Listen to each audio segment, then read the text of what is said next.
अब मैं question number 5 start कर रही हूँ। A, B and C can do a piece of work in 10 days, 12 days and 15 days respectively. ठीक है, तो कह रहा है कि ए, बी और सी जो है वो एक वर्क कंप्लीट करता है रिस्पेक्टिवली। मतलब ये होता है फ्रेंड्स यहाँ पर कि जैसे कि यहाँ पर पहले क्या दिया हुआ है, ए दिया हुआ है, तो ए 10 days में कंप्लीट करेगा वर्क, बी 12 days में, सी 15 days में। मतलब जिस सीरियल वाइज यहाँ पर पर्सन को असाइन किया है उसी तरह इसके वर्क को भी सिस्टमेटिक वे में असाइन करेगा। ठीक है, तो पहले ए आता है तो पहले 10 हो गया, पहले बी आता है तो फिर 12 हो गया बी का, पहले फिर सी आता है तो फिर सी का 15 days हो गया। ठीक है, तो इस तरह से असाइन करेगा। तो ये तीनों इतना इतना दिन में वर्क कंप्लीट करते हैं।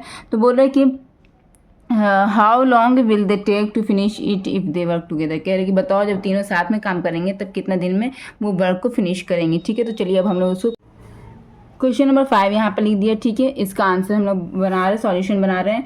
तो ए जो करता है यहाँ पर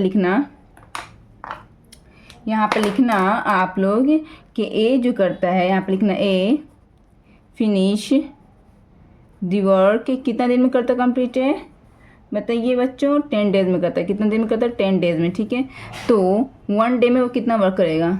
ठीक है, इन 1 day ए जो कितना वर्क करेगा, इसका रेसिप्रोकल 1/10। यही बताया था ना आप लोगों को पिछले वीडियो में कि जब पूरा वर्क कंप्लीट करेगा 10 days में तो एक दिन में जितना वर्क करेगा वो इसका रेसिप्रोकल हो जाएगा 1/10। ठीक है, ये बात आप लोगों को समझ में आ गई। चलिए अब हम लोग बी और सी का निकालते हैं। Similarly B finish the work कितना दिन में कह रहा है बी फिनिश करेगा, 12 days में कह रहा है ये, 12 days में कह रहा है ये। तो इन वन डे बी जो कितना वर्क करेगा, एक दिन में कितना वर्क करेगा बी, जब पूरा वर्क 12 days में कर रहा है तो एक दिन में वो 1/12 है ना, 12 का रेसिप्रोकल 1/12 वर्क। ये समझ में आ गया बच्चों। चलिए अब हम नेक्स्ट करते हैं, सी का निकालते हैं। सी फिनिश दी वर्क कितना दिन में कर रहा है सी फिनिश, 15 days में कर रहा है। तो in one day C do कितना करेगा, इसका रेसिप्रोकल 1/15 वर्क करेगा। इतना समझ में आ गया बच्चों।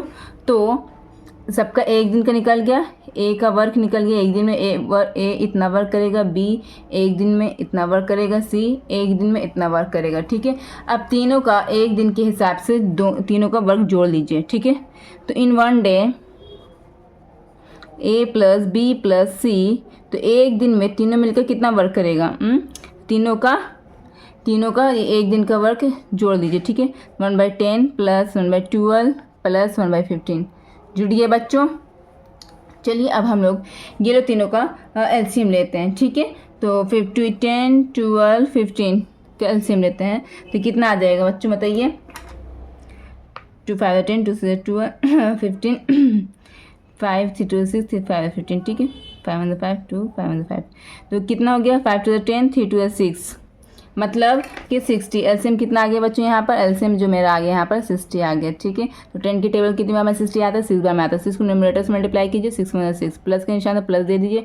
12 की टेबल में कितनी बार 60 आता है, 5 बार में आता है। 5 को न्यूमरेटर से मल्टीप्लाई कीजिए, 5 1 5 प्लस 15 की टेबल में 60 कितनी बार में आता है, 4 बार में आता है। 4 को न्यूमरेटर से मल्टीप्लाई कीजिए, 4 1 4। ठीक है, तो यहाँ पर क्या आ गया, 6 5 11 12 13 14 15। ठीक है, 15 यहाँ पर हो गया, 15/60। ठीक है, इतना वर्क करता है। तो एक दिन में ए बी सी मिलकर इतना वर्क करेगा।